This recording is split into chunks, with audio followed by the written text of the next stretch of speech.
The fluorescent lights flickered intermittently, casting long, jagged shadows across the empty aisles of the supermarket. I had worked the night shift for months, and though most nights were uneventful, there was always that lingering sense of isolation, a hum of fluorescent bulbs, and the faint mechanical whir of refrigeration units. Tonight, though, something felt wrong. It began around midnight. I was doing my routine patrol, clipboard in hand, scanning the shelves and occasionally checking the security monitors. Everything appeared normal. Frozen foods neatly stacked, cereal boxes aligned, shopping carts resting at their stations. But then I heard it. A subtle creaking, like plastic scraping against the polished tiles. At first I thought it was a stray cart left by the janitor, but the sound grew louder, deliberate, moving across the store toward the center. My pulse quickened. I froze, straining my ears. The hum of the fluorescent lights suddenly felt oppressive, almost suffocating, and the air seemed heavier, thicker, like it had mass. Then I saw it. A can slid off the shelf by itself, slowly, smoothly, as if guided by an invisible hand. Another fell. Then a bottle, a box, a loaf of bread. Products of all shapes and sizes began moving toward the center of the store. I stumbled backward. My rational mind screamed for an explanation. Gravity, vibration, drafts. But none existed. The tiles were flat, the air still. And there, at the center of the trading floor, atop a chaotic mound of rolling items, sat it. I cannot describe it accurately. Humanoid, vaguely, but wrong. Limbs too long, elbows where knees should be, fingers bending in ways I had never seen. Its head tilted at an impossible angle. Its eyes, or what I assumed were eyes, reflected nothing, yet seemed to pierce directly into me. It smiled. Not human, not friendly, not comprehensible. Something inhuman. My legs locked in place.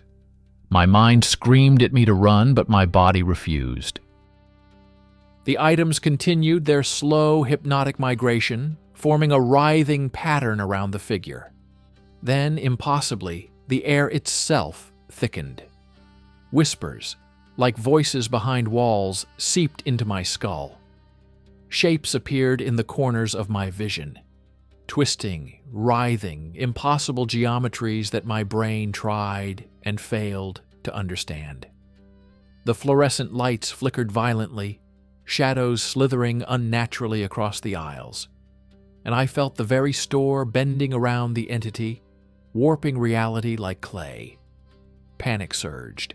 I lunged for my radio, my one lifeline, but it slipped through my fingers, intangible as smoke. My breath came in ragged gasps. My vision blurred. The creature rose, or perhaps I perceived it rising. Limbs stretching, body shifting in impossible dimensions, eyes glimmering with cosmic knowledge. It knew me. My fears, my thoughts, my memories.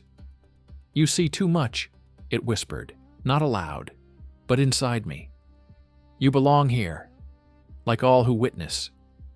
I fell to the floor, shivering. The mound of products pulsed and shifted, a rhythm that synchronized with the beat of my heart. Shapes emerged from the shadows. Faces without features, limbs that twisted endlessly, eyes that multiplied where they shouldn't exist. I could feel their gaze, unblinking, everywhere at once. Then the entity leaned closer. Its voice, or thought, resonated in my skull. Submit or vanish. Every instinct screamed flee, yet I could not move.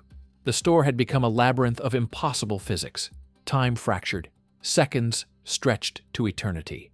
My mind wavered on the edge of comprehension and insanity. And then, the climax, the lights went out. Darkness swallowed everything, absolute, suffocating, all-encompassing. I heard the rustle of shelves, the rolling of products, the whispers, the laughter, but I could not see. The entity's presence pressed against me, cold, immense, all-consuming.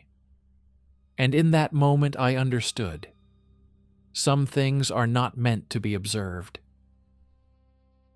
Some truths are too vast, too alien to survive. Then suddenly, the lights flickered back. The store was normal again. Products lay scattered, but harmless. The mound had collapsed. The entity, whatever it had been, was gone. Silence pressed down like a blanket. The fluorescent hum returned. My radio worked perfectly. No cameras had recorded anything abnormal. I staggered to the exit. My legs were weak, my body trembling. I didn't look back. I didn't stop. I didn't breathe properly for minutes as I stumbled into the night, the cold air shocking my senses.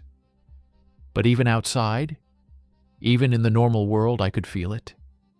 The weight of those eyes, the echo of impossible geometries, the whispers in the corners of my mind.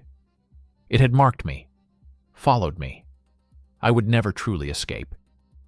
I quit the job the next day, but sometimes in the dead hours, when I walk past supermarkets, or when a can falls in some distant aisle, I feel the same presence pressing against me, watching, waiting.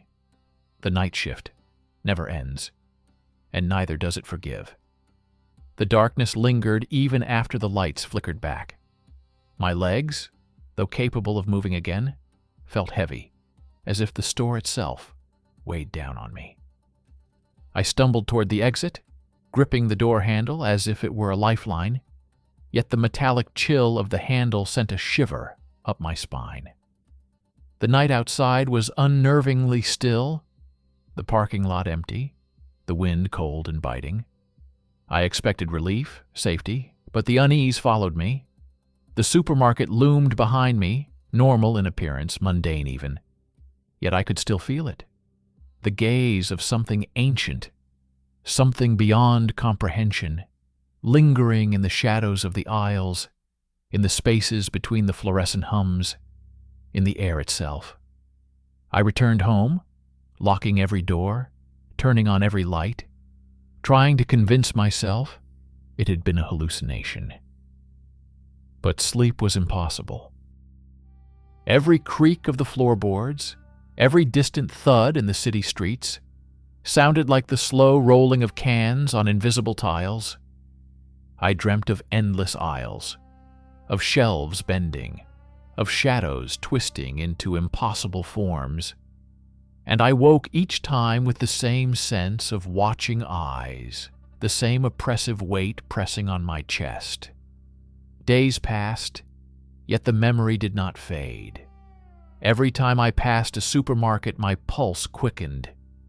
Every drop of a coin, every rolling bottle, every shifting shadow made my stomach knot. I realized, with a sickening certainty, that the entity had not left me. It had marked me, tied me to that night, to that store, to the impossible geometry of what I had witnessed. Weeks later, I returned, against every instinct, drawn by a morbid curiosity I could not quell. The store was empty, ordinary, fluorescent lights buzzing above, as if nothing had occurred. But the aisles felt different. The angles seemed sharper, the shadows longer, and the hum of the refrigeration units somehow aware. I stepped forward, and the memory of those eyes, the alien gaze, returned, pressing in on me, and I understood. Some doors, once opened, cannot be closed. I left immediately. I quit my job that night. I never walked the aisles again. But even now, months later, when I hear a can fall in another store or a cart scrape the tile, I shiver. I know it is still watching, waiting, patient. And somewhere in the deep folds of reality, that entity, that impossible presence, continues its silent observation.